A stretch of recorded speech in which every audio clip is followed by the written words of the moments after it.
Hello, everyone. Now, I'm going to talk about the 2010s in this episode. Um, the 2010s. Now, things were quite amazing for the 2010s because by this point,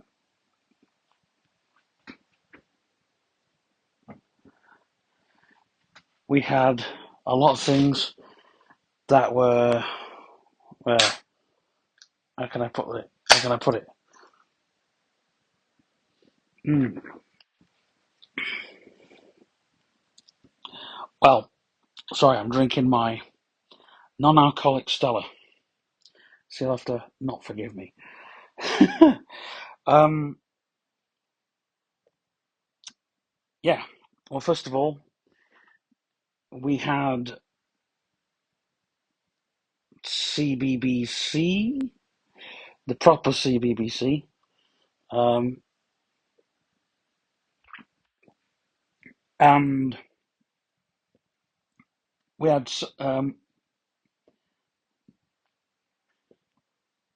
we had some great animated shows. We had the Grizzly Tales of Gruesome Kids, which the books were quite amazing, but the show was just amazing for its time. Um, we had um,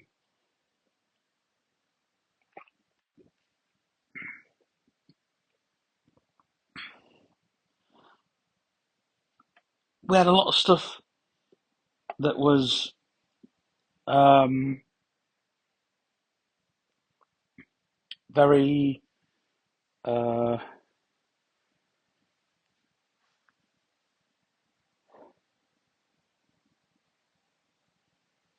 I think it was like the kids had their own world. Um,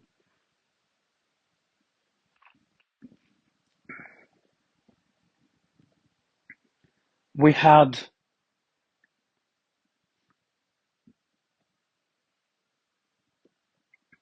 there was a series with J.K. and Joel in. Now J.K. and Joel were two radio presenters who were great on Key 103, and then they were a little bit douchebaggy when they got to Radio One. But when they got to TV, they were pretty good again. Um,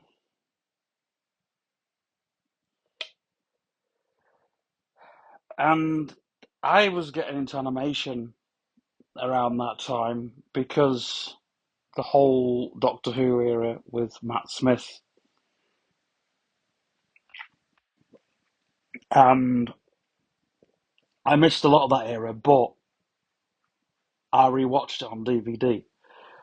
What you've got to remember is I was getting into animation, all of the Japanese animation, and the music from the Japanese shows were just like, wow, they were just amazing. Um, the storylines and everything, like anime, like Bleach. I had a whole like CD with like loads of anime music on, but I lost it.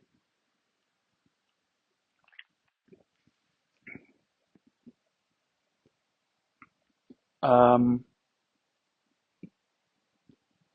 yeah, because anime was the future, you could say.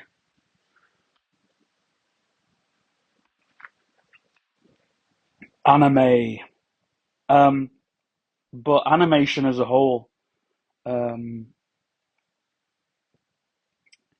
I was getting into all kinds of animation, and I was doing for college at some point. So I was getting into.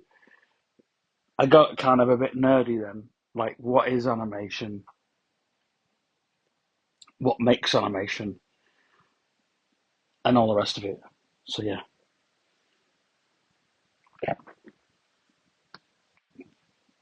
And then I got into how cartoons are made and that kind of rabbit hole. And like the guy who did the Rugrats animation also worked on The Simpsons. In fact, The Simpsons and the Rugrats look very alike. Um, Especially the faces. Um, but yeah, and of course there was also quite a few animation shows that were on Nickelodeon at the time that got pulled. Um,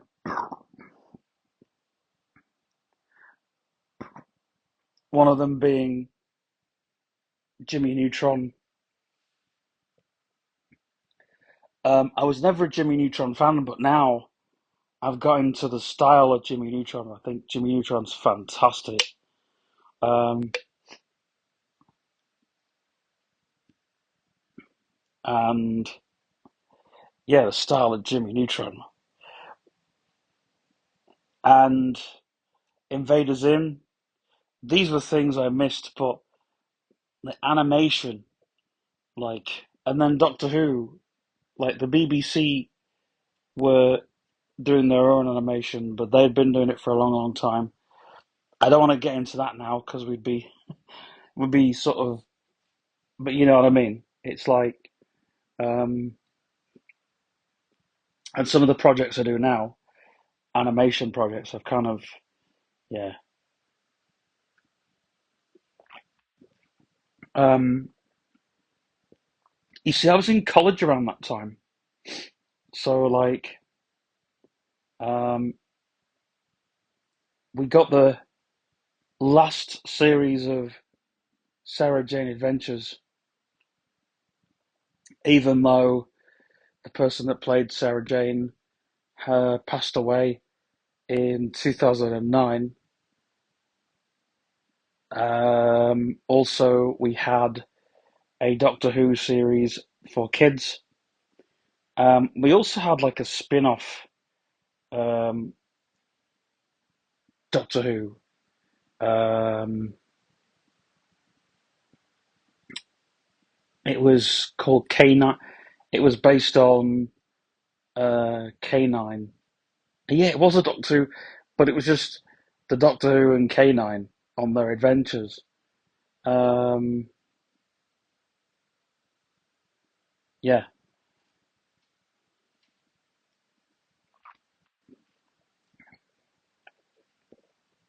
but I see that was the weird era of Doctor Who because Doctor Who was already a kid show. They tried to make Doctor Who an adult's episode, like you know what I mean. And then they made like a kids version of Doctor Who, and then there was Doctor Who cartoons uh, with David Tennant in, even though it was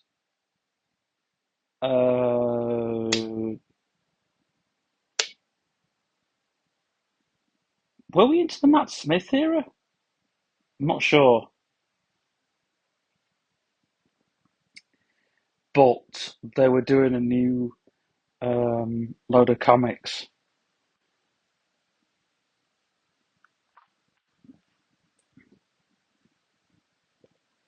and yeah, and yeah, I think everything was cool. Uh,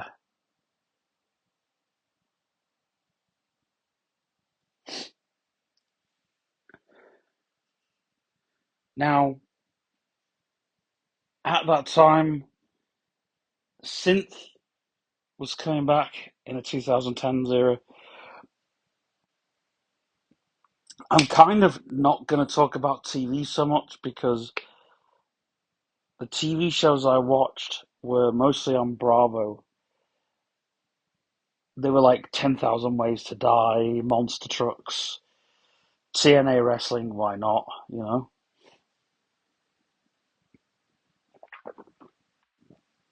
Um,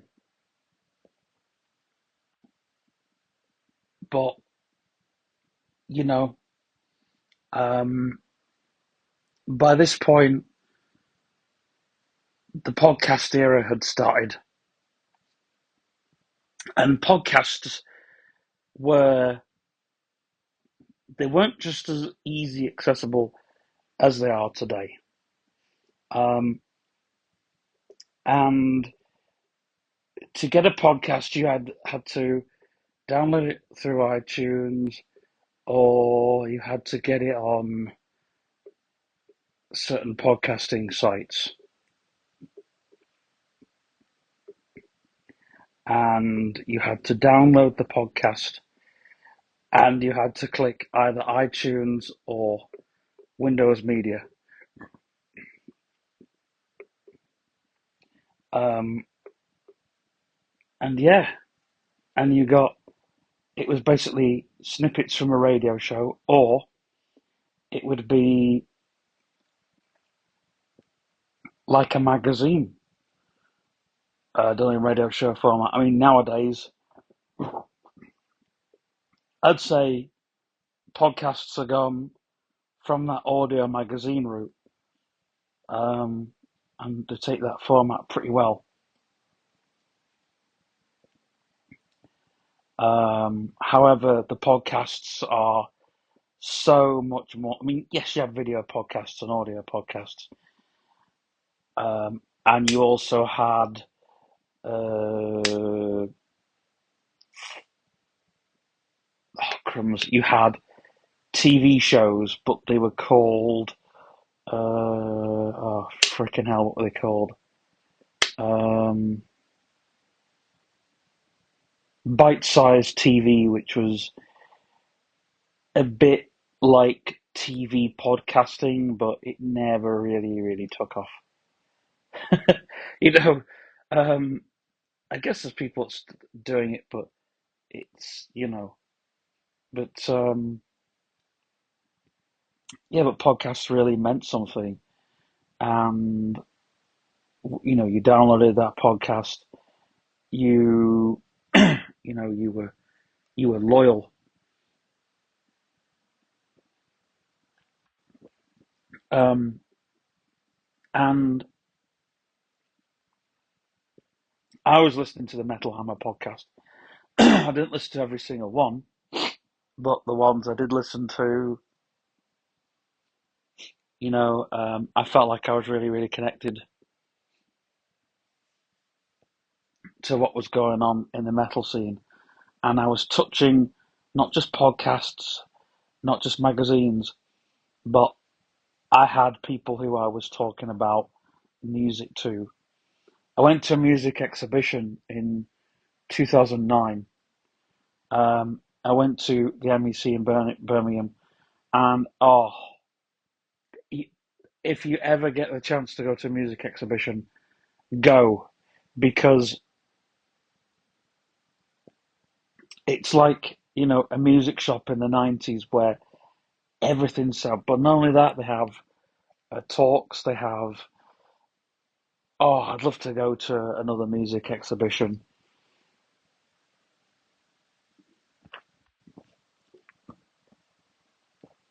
The problem is you so want to buy everything that's there. um, and they have like loads and loads of people there, um, showing off their kits. Um, I think Craig Blundell was there. We'd left when he was demonstrating something, and I didn't know it was him till I saw him later on YouTube. I was like, "Oh yeah, I've seen this guy demonstrating gates and stuff."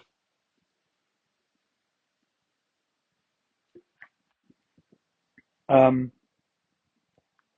but I went with college, and they had like vocoders. They had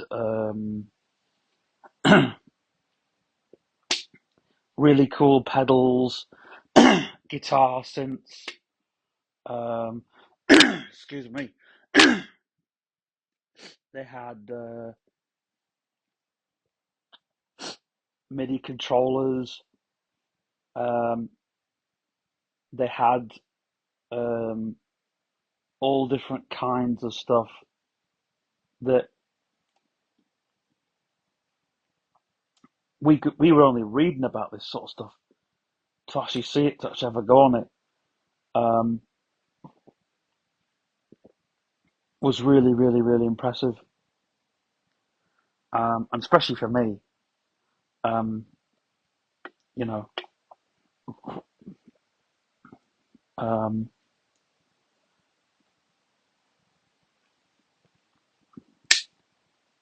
because I was getting pretty nerdy about what I was seeing. But it was great. You could get, they had the keyboard set up, but you could put the headphones on. There was one synth that I spent a whole hour on, just messing around on, you know, and it was like, wow, this is amazing,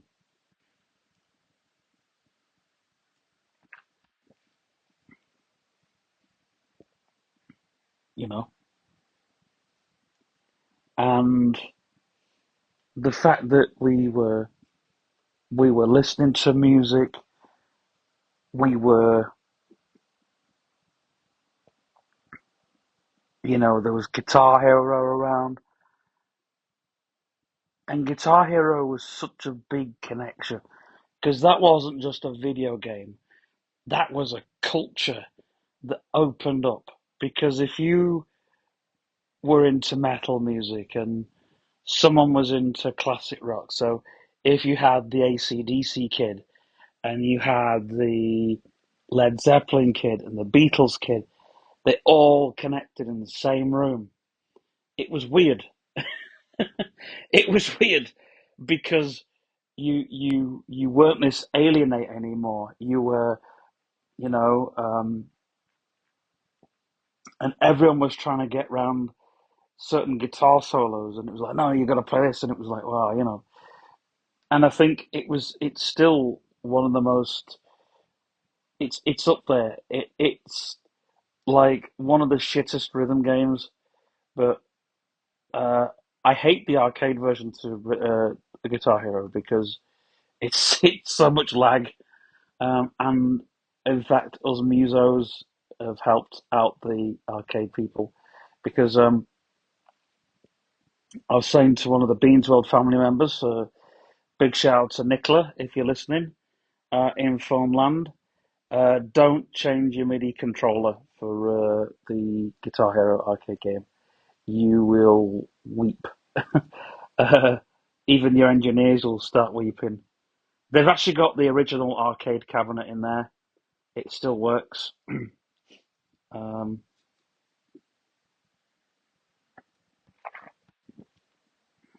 yeah. Um, but um, yeah, I'm surprised that it's very difficult to find Guitar Hero in an arcade. It's usually Dance Revolution, but yeah, Guitar Hero, and you get the Guitar Hero experience as well. But it might be a waste of your money. Um, but when we saw Guitar Hero in the arcades, it was quite exciting to see, you know. But it was a whole. It wasn't just a game. It was a revolution because people started not just buying guitars and guitar strings, but people started listening to music again. Um, and that was a big thing. Um, because people, it was all about dance music, and the rockers didn't really get a chance, or the metalers didn't really get a chance to look in, or the indie cindies. And you remember the Killers with what's that song that everybody knows? Even you know, I'm not sold, but I'm not a soldier. That one. Well, that was on Guitar Hero. Um,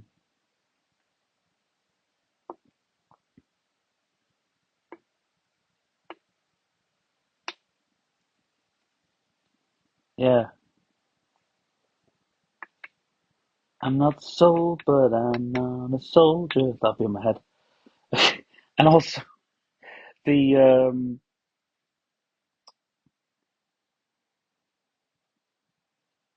that song by Blondie, One Way or Another. That was also on Guitar Hero.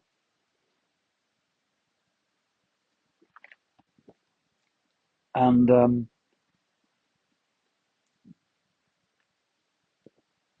even Badge by Cream was on Guitar Hero. You know, all these things that people, like I said, it brought a whole culture. Um,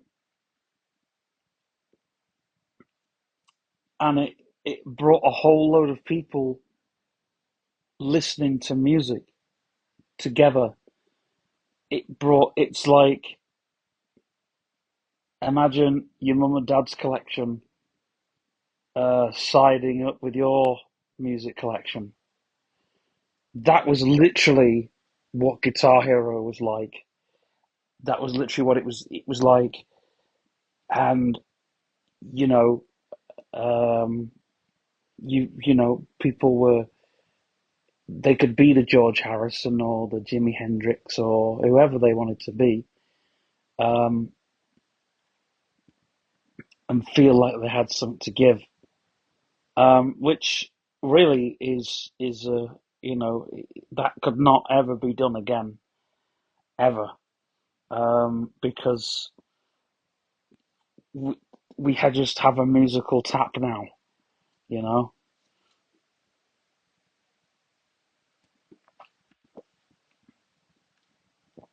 You type John Lennon in, and he's there. You know, you type in, I don't know, um, some country and western star. And here's the thing: I was listening to a lot of things that I wouldn't have listened to otherwise, and Guitar Hero opened they opened the floodgates, um, because even stuff like Elvis Presley and all that was in there somewhere. And I mean, not just Guitar Hero, we have DJ Hero later on, and like I said, Dance Dance Revolution. All these games soundtracked uh, a whole revolution, um, and people were getting into music they wouldn't have got into otherwise. And you know, music was a big thing around then because I was reading stuff. Don't forget, I went to music school, so I read a lot of really cool stuff. And there was the pendulum craze. Now, pendulum, if you don't know, are a drum and bass band that basically sound like The Prodigy, but I think they weren't meant to sound like The Prodigy in the beginning. Um, but they did sound like The Prodigy in the end. Uh, and I think the thing is like the pendulum now. I don't know where they're going, but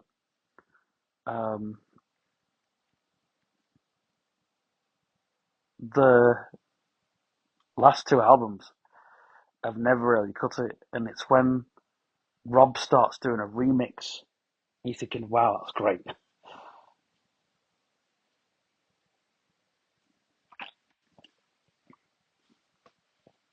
Which I think, I don't know if Pendulum were doing what Knife Party were doing, I think they would sound much more better. But I think when you've got other people in the band, I think like Knife Party is like the better part. It's like, you know, um, it's sort of what needed to happen because it was like, you know, um, and it was like, but it was a very cool time for Pendulum because they were doing house tracks and dubstep tracks on their final album, which for that era, which made it really good. Um, but I'd say in Silico had that as well. Um, we also had a drum and bass artist that we'd love to forget, but I actually still love his work, and that's Mr. Bishi um, on Hospital Records. And he made a great album, but his production was great, but unfortunately um, you know, I think Mr. Bishi could come back because of all the AI stuff that's around. So he could come back. Um, but yeah.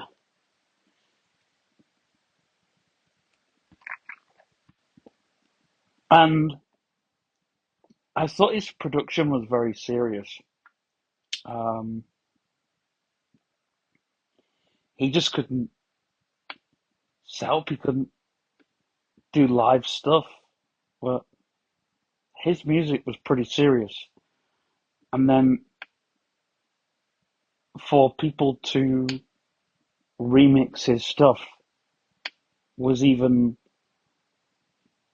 like, when we found out all the stuff about um, Mr. Bishi, yeah, like he didn't credit the print by saying he made the Printer Jam sample. Yeah, he may have chopped it up and stuff, but he used a full sound. But anyway,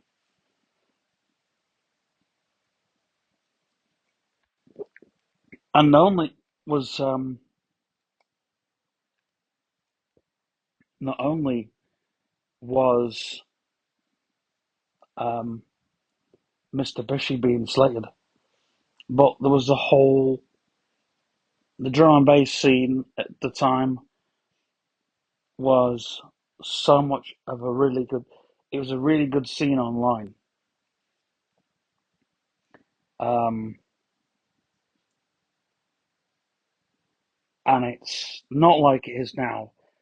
Like I don't like the drum and bass scene now. Um, it's funny because I'm talking to a girl on TikTok. Big shout out to Rave underscore Able. Um, I've been talking to her on TikTok, and we've been talking backwards and forwards about the drum and bass scene and all this types of scene.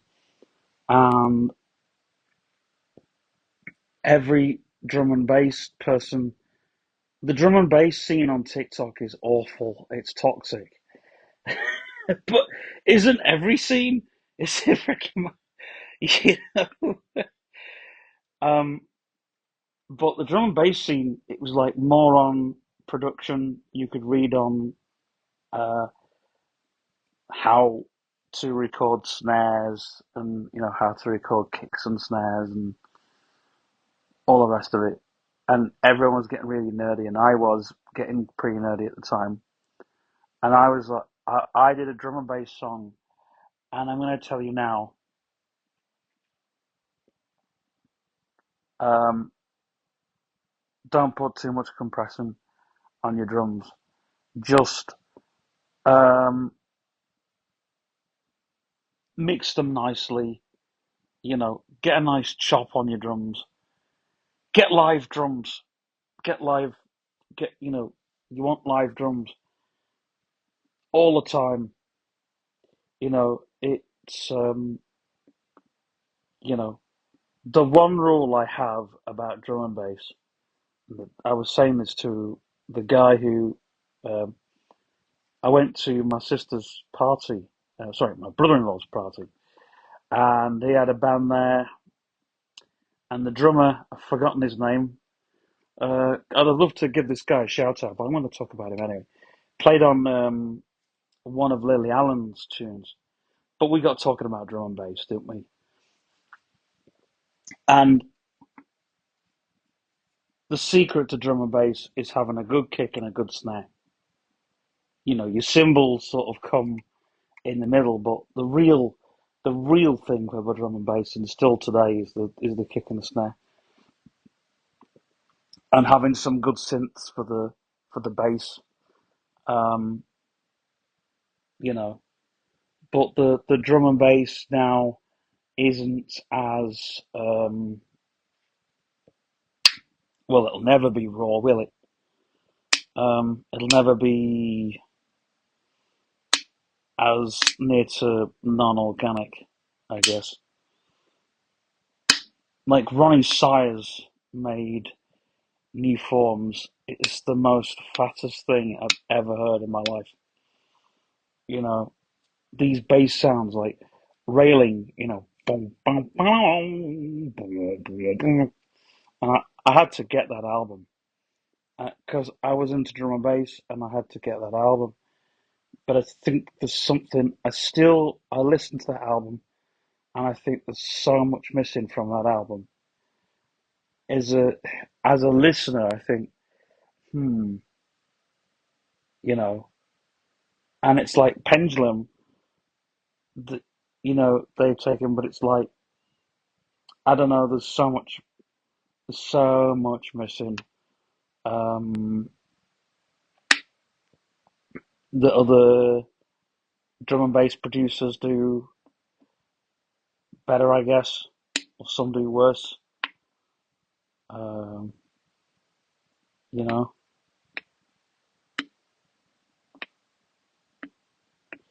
but I don't know. I mean, every drum and bass producer now is literally like Mackie G. But I prefer Liquid DMB these days or Jungle. Good old fashioned Jungle. And um, but yeah, and in fact, if you want the nerdy side of Jungle and what we were doing with the drum and bass, um, you really want to read a guy called Pete Cannon, who uses an Amiga. And also, speaking about websites, um, we'll be doing a website pretty soon, Beans Road 77 stuff.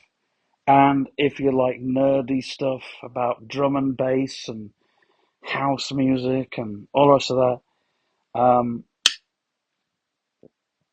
and you're autistic like myself and you want to know about autism awareness and special interests and all the rest of that, you'll get to read all about that. There'll be a whole blog on all the good stuff. There'll be the Imaginary Friends blog on there. There'll be Pretend and Play stuff. There'll be a whole load of stuff. There'll be shrines. And also this podcast that you're listening to right now. The channel is focused a bit more on the podcast quite of late. Um, so yeah, I do keep meaning to chip in there with the website. And yeah, I'm also going to take a moment just to give a big shout out to some family members of the Beansworld family, starting off with Nana. We call her Nana, but she's not really Nana by blood. Um, I want to do a big shout out to Ictio, who is he is Tech World, isn't he? And Unbox World, and he does other really cool stuff. Um, he does the Systems show and does other really cool stuff. Whatever he does seems to do justice. Um, and yeah, um, and also a big shout out to India. Not allowed to call her Brat Stoll anymore. I've been told by a few of her fans just keep to India. That'll be all right. So yeah, big shout out to Chris Jetstream Storage. They they'll be in the show notes somewhere. Um, a big shout out to um, Jamie Vondy. He's also going to be helping me. He's going to help me with the website. So yeah. Also a big shout out to um, Steve uh, and his friend who uh, his big shout out to him. His friend, I think he's called Sean. I'm not sure. I think that's his friend's name. Um, and a big shout out to Hot Wheels, Monster Trucks, and I wish they were part of the Beanswell family, but yeah. And also a big shout out to uh,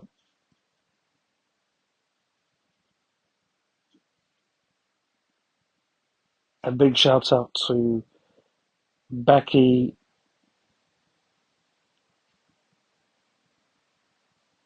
and Sue. You know who you are. Um, and a big shout out to Amy and a big shout out to Val and a huge shout out to and Auntie Mandy and another massive shout out to hold on, there's a shout out to Daisy UK. Uh, they always need a massive shout out. Go check them out. They do all sorts of really Daisy inclusive. They do all kinds of. They take people on days out and stuff, and they're turning around the Toxteth Job Centre. So yeah, and so they need all the help that you can give them. So check out their TikTok and their Facebook and stuff. And that's all the shout outs, I think. If I've missed, oh yeah, Blackpool Arcade Club, because they're they've given me a little bit of information that I'm doing for another video. It's still it's coming, that one. Um,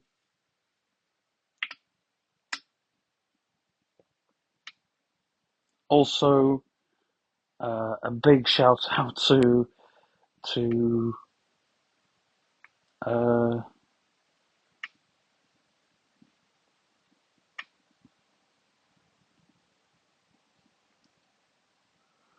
also a big shout out to the Entertainer Toy Shop. I don't know why I'm doing a shout out to the Entertainer Toy Shop. I think because we use their services. Um, it's a company who I'd like to work with in the future because we have bought from them in the past, and they are great with autistic people. Um, they are brilliant. Their services are fantastic, and they're trying to uh, get more inclusive with the shoppers, the customers, uh, and all the rest of it. And now they're making it so people can try the displays out and stuff, try the toys out, make the shop more inclusive, and make it more of a day out, I guess. People, uh, if they're thinking of going and buying a toy or whatever, why not try it out? They've got some like big toys at the front, but they'll try and help out where they can. So yeah, now back on to the 2010s. So the 2010s was, um, you know, that we had like forums like Dogs on Acid, which was a drum and bass forum. It was full of really good stuff, but there was other stuff as well. And people went out like more. There was the iPod generation too. People had iPods, me included. And not only that, we had um, we had people who just wanted a good time. People who there was so much about them. Um,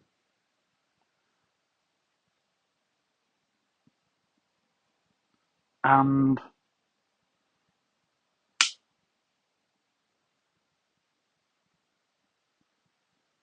you know,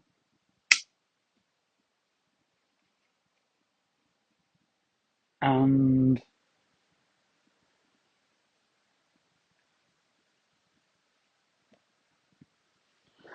I guess we weren't seeing the bad side of what we have now till later on. So yeah,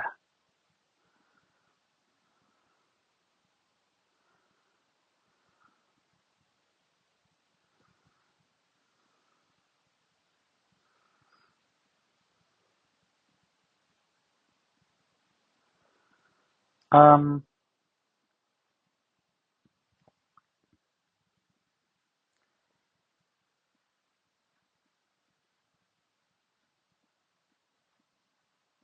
and obviously, um,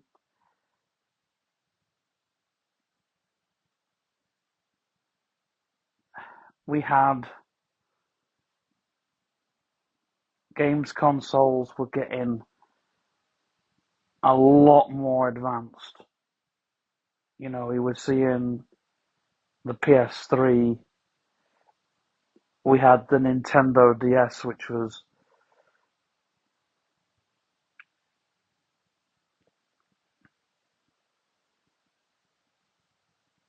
what a console.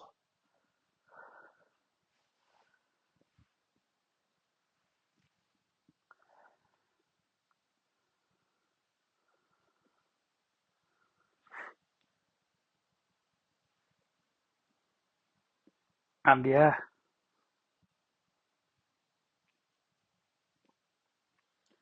now I forgot to mention, on the Disney Channel, we were seeing Hannah Montana and The Sweet Life of Zack and Cody. They were very different shows to say Kim Possible and um,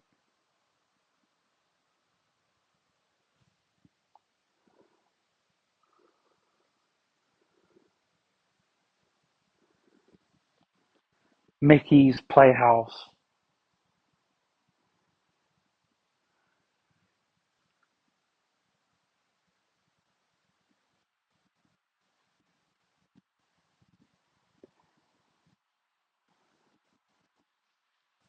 which was very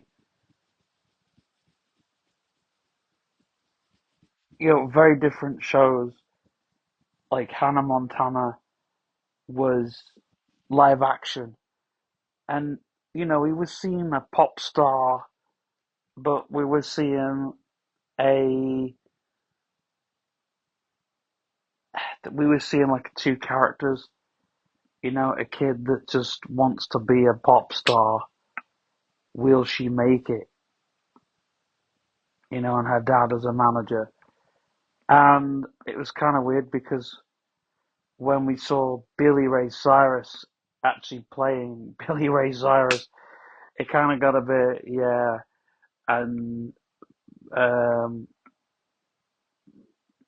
Miley Cyrus was going to be this, or Miley Stewart, as she was in the later series, because she was, I think, by the later series, she had already got,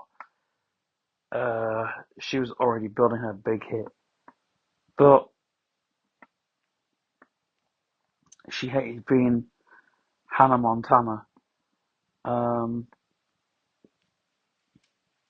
but the Disney Channel had already, no, they hadn't written her off because they wanted her to do another series, but um, she got to be Miley Cyrus, the proper Miley Cyrus in the Jonas Brothers. And she's like, F you, I'm doing the real thing here. But, um, and then we had the Wizards of Waverly Place, which I wasn't really a big one on that, but it was so like, oh, the boys were the ones that really led the way. The girls were like, oh, whatever. Uh, and then we had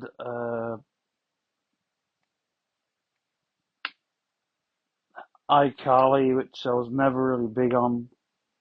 However, I prefer a Miranda in fucking uh, School of Rock as Summer. Yeah, I thought that was and that was like such a really cool film. You know, um, that got me through high school. I'd forgotten to mention that. You know, we all wanted to be Dewey Finn, and get the fucking guitar but you know, um, yeah, and the Sweet Life of Zack and Cody was such a freaking cool show. Like that was awesome, and I felt like what you felt like was the elder kids. You felt sorry for them, but you also loved the younger kids. It was their world, and yet the elder kids didn't get a say in it. They didn't get a look in. So they were made to be like, I don't know, like the bratty-ish characters when really they weren't at all. Um, and you know, and Disney, they don't make shows like that at all. And when they do, it's about the adults and the teens, the other kids. It's about like the grown-ups and the kids. There's no like in between. There's no awkward moments. The parents were just in the show as characters because you see that, they're bringing the kids up, you know. Um, like, I forgot to mention in the 90s, we had Keenan and Kel, and then we had Drake and Josh, and then we had, all that kind of stuff. Um, and, you know, um, Keenan and Kel was more like Drake and Josh, but it was more, you know, um, but it was like, um, there were shows that came in like, we had Henry Danger in the 2010s. We had other shows that just really did, um, stuff I probably missed out on. But we had really cool stuff on CBBC. Like we had Trapped. You're trapped. And it was like, I guess, Nightmare, but instead of Treyarch, you had someone else, you know. Um, it was like Trapped was for the nerdy kids, as Nightmare was for the geeks, uh, you know. And the difference is, I prefer Nightmare to Trapped, only because, the theme and the, you know, uh, but it's like, you know,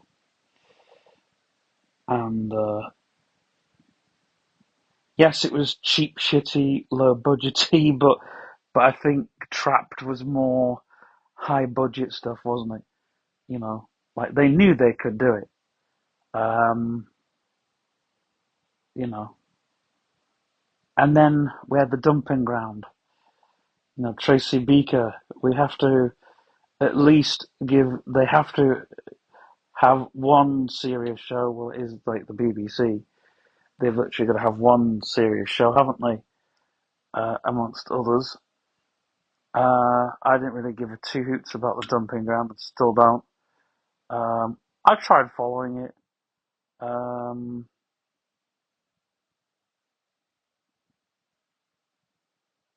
but yeah, it's always just been something to watch than,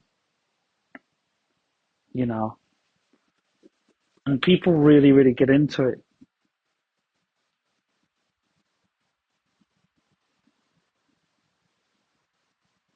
But yeah, um,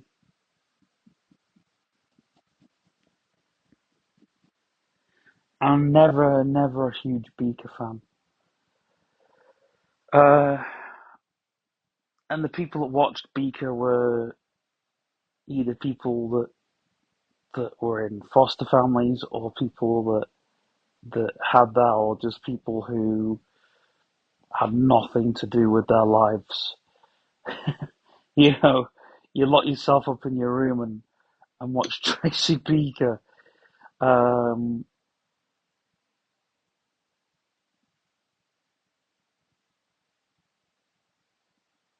yeah. Oh, I forgot My Parents of Aliens, which was the thing I forgot from the other episode, which was filmed in the same place as Countdown. Uh, that's another bit of sad, sad bit of trivia for you there. But yeah, I really enjoyed My Parents of Aliens. I preferred that to Tracy Beaker, to be honest, because um, yeah, it was based on foster kids, but it was like, um, you know,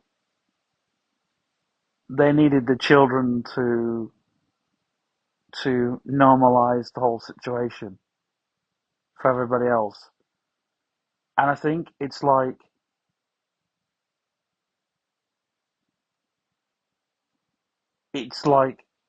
I don't know.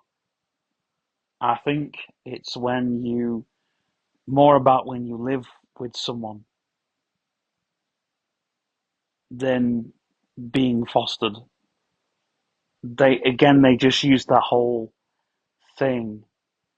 Um, but again, the good thing about My Parents Are Aliens are how weirded out it was. There's no way that they could do it again. They tried to do like later series, it just didn't work at all. Um,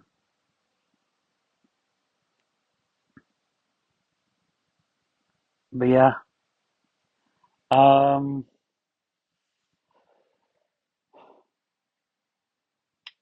wow. What else did we have? Had we had synths, we had drum machines, we had really cool shows. Um,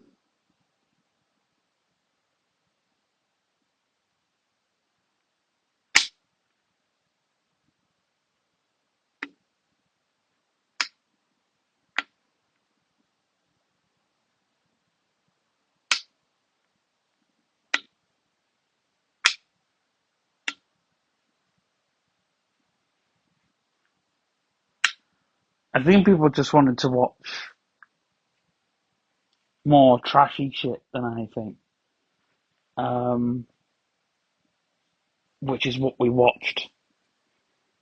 Um,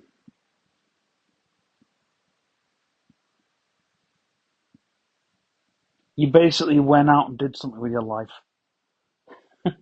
you know, not like today, and you all expressed about what each other or whatever people did.